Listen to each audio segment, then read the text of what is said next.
Olá, povo da internet, amigo do agronegócio, tudo bem? O assunto deste vídeo é a nova estimativa de safra divulgada hoje, segunda-feira, pelo Fundecitrus, estimativa para a safra 2020 e 2021.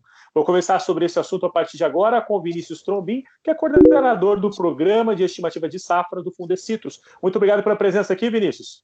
Muito obrigado, Gustavo, pela oportunidade de falar aí com os produtores. Vinícius, vamos falar sobre os números divulgados hoje, né? O número geral de safra, 287 milhões de caixas de 40 quilos, queda de 25% em relação à safra, que acabou de terminar agora, 19/20, de 386 milhões de caixas. O que aconteceu para ter esse número tão abaixo? Está dentro do esperado pela bienalidade? Sim, Gustavo, o que aconteceu foi uma carga, então, muito elevada, né? Como você mesmo estava citando aí, o fenômeno da bianualidade. A carga de frutos do ano passado ela foi muito alta, né? E consumiu muitas reservas nutricionais da planta, né? Então, consequentemente, associado a isso, nós tivemos também uma estiagem, um período de estiagem mais curto, né, nesse ano, no ano passado, né, o que provocou então uma menor indução floral, né, então o florescimento não foi tão intenso como foi no ano anterior a esta safra. Depois disso, então, nós tivemos as altas temperaturas, né, na época de pós-florescimento, que aconteceu lá em setembro e outubro do ano passado, as temperaturas chegaram a mais de 40 graus Celsius em muitos municípios, né? E dias consecutivos em várias regiões com temperaturas acima de 35 graus, né? Essas temperaturas tão altas ocasionaram uma perda dos frutos que estavam recém-formados nas árvores, que é o que nós chamamos de chumbinho. Esses frutos, então, caíram, essa primeira florada foi perdida, uma boa parte dela, né? E aí a segunda florada veio na sequência, né? Só que ela já vem em menor intensidade, e o que então derrubou o número de frutos por árvore nesta safra, né? Além disso, né, as condições climáticas continuaram adversas, agora até recentemente. A gente pegar março e abril, as chuvas foram metade da média histórica. Então, 120 milímetros no acumulado desses 2 meses, enquanto a média é 240 milímetros nos últimos 2 meses, né?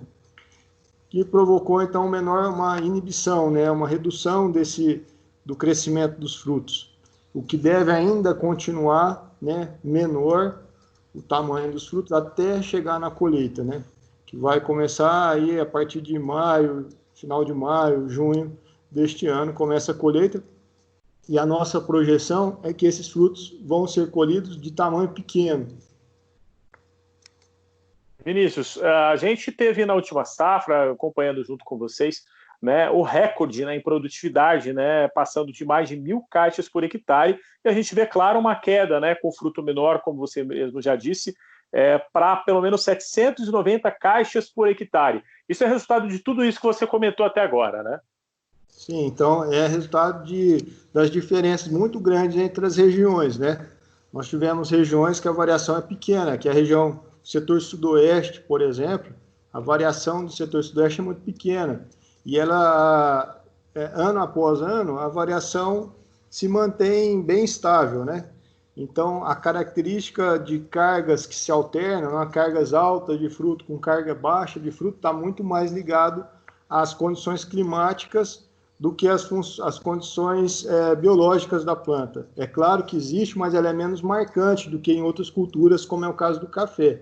Então, se a gente olhar lá no setor sudoeste, a produtividade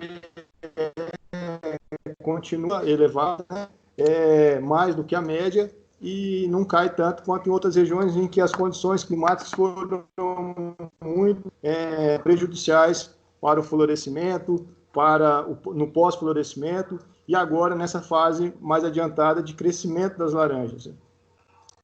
Um ponto também que eu queria que você comentasse, a gente aprofundar um pouquinho mais, você falou a respeito das floradas, né?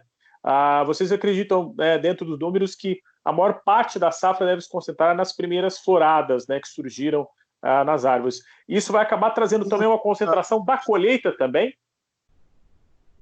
Sim, a colheita, a segunda florada, ela superou a primeira florada nessa safra, né? Então, essa primeira florada foi bastante perdida, né? E a segunda florada é a predominante da safra. Geralmente, a predominante é a primeira florada. Nesse caso, deste ano, é a segunda. Isso, a primeira e a segunda florada, elas são colhidas juntos. Geralmente, elas são colhidas juntas mesmo, todos os anos.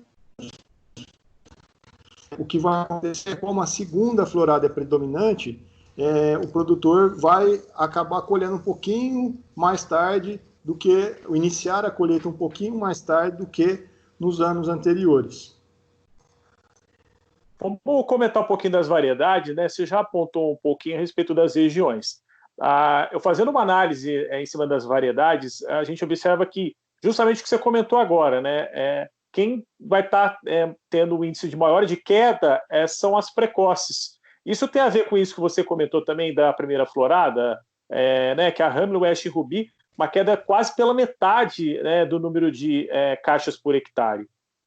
Sim, Gustavo. Primeiro, a carga, as precoces foram as variedades que mais carregaram ano passado. Então, as mais produtivas foram as variedades precoces. Nesse ano, então, se alternam. Então, elas foram as que mais caíram também. Então, no ano passado foram as que mais houve incremento de produtividade, e nesse ano são as que mais tiveram queda de produtividade. E tem a ver também com a característica da planta. Enquanto a pera e as tardias têm uma capacidade de emitir novas floradas, isso é mais marcante nas variedades pera e nas tardias do que nas precoces. Então, as precoces, elas não emitem não é uma característica tão marcante emitir outras floradas, como é na pera e nas tardias. Então, como a primeira florada foi perdida, esse efeito compensatório das demais floradas não foi observado tanto nas variedades precoces, né? Vinícius, dentro de todo esse levantamento da estimativa de safra que vocês realizam, também foram divulgados alguns números a respeito do inventário. E aí vocês destacaram, né, nas informações passadas para a imprensa, esse número, digamos, positivo no número de árvores produtivas, né, em relação àquilo que se perdeu tanto em erradicação como em árvores abandonadas. Foi positivo esse número que vocês conseguiram, né, já que deixou de perder pomares em produção, né, conseguiu agora ter até um saldo positivo, levemente, mas foi positivo, né, em relação a perdas de erradicação e abandono. O que aconteceu nesse ano foi que os pomares plantados em 2017 entraram em produção neste ano. Então, essas plantas entram em produção em maior quantidade do que as plantas que foram eliminadas do nosso cadastro de pomares produtivos, que são as árvores erradicadas e somadas às árvores que foram abandonadas, né, em pomares abandonados. Então, o número de 2017, que agora entra em produção, somam maior quantidade do que as árvores eliminadas das áreas produtivas do cinturão citrícola. Passando para a parte de estoque de suco, né, interessante que vai acabar tendo um equilíbrio de ajuste meio de mercado, né? Teve uma maior procura, né? A gente vê pelos dados que foram divulgados pelas principais consultorias agora durante a pandemia, e a gente vê que com o estoque um pouco menor, já que teve bastante produção no ano passado, né, na safra que terminou agora, né, 19 e 20, a gente acaba tendo uma regulação de mercado, né, com esse um pouco maior em um ano, menor no outro, acabou se regulando, e isso vai acabar sendo positivo aí para o mercado. É muito difícil prever qualquer coisa no meio desse problema todo que o mundo todo está vivenciando, né? Mas se observou aí um aumento de demanda de suco, né, recentemente, e agora uma safra menor, o que mantém, então, em equilíbrio a oferta e demanda, né? Então, a expectativa é um equilíbrio, de novo, de oferta e demanda. Para a gente concluir, Vinícius, outro dado, né, uma novidade, digamos, que vocês tiveram neste levantamento que aconteceu nessa segunda-feira, né, em parceria com a Embrapa, vocês divulgaram dados a respeito da área de mata preservada dentro das propriedades produtoras, né, de citros, de laranja.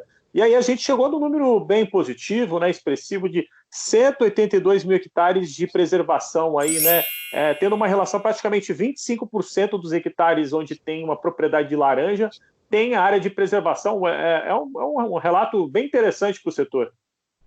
Muito bom.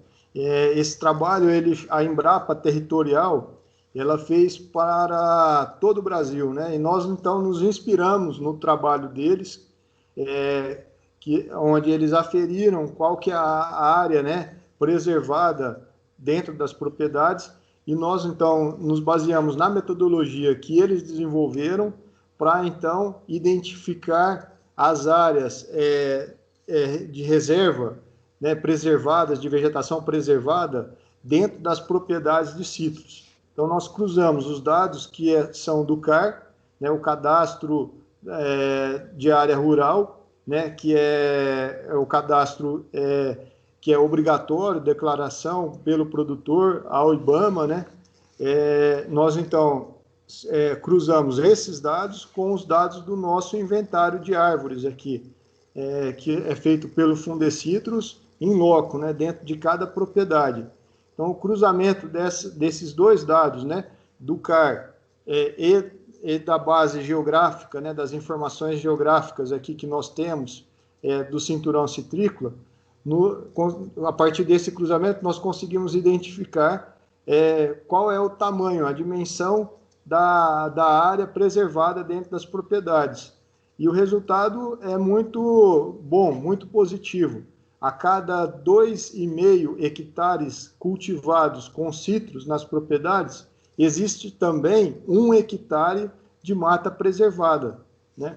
De área preservada. Então, é um resultado bastante positivo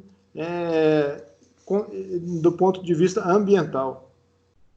Para a gente agora realmente concluir, Vinícius, né, depois desse primeiro levantamento que acontece agora, né, do Programa Estimativa de Safra, né, para explicar para quem não acompanha vocês, agora vocês continuam acompanhando, né, para ver se realmente vai se confirmar o que vem realmente acontecendo nos últimos anos. Vocês vêm acertando bem, mas mais uma vez vocês continuam acompanhando sempre, né, para estar oferecendo para o mercado citrícola, né, um número bem importante para você estar controlando, né, o mercado, está oferecendo um número para subsidiar, ajudar os produtores. Né? A partir de agora são várias etapas, né?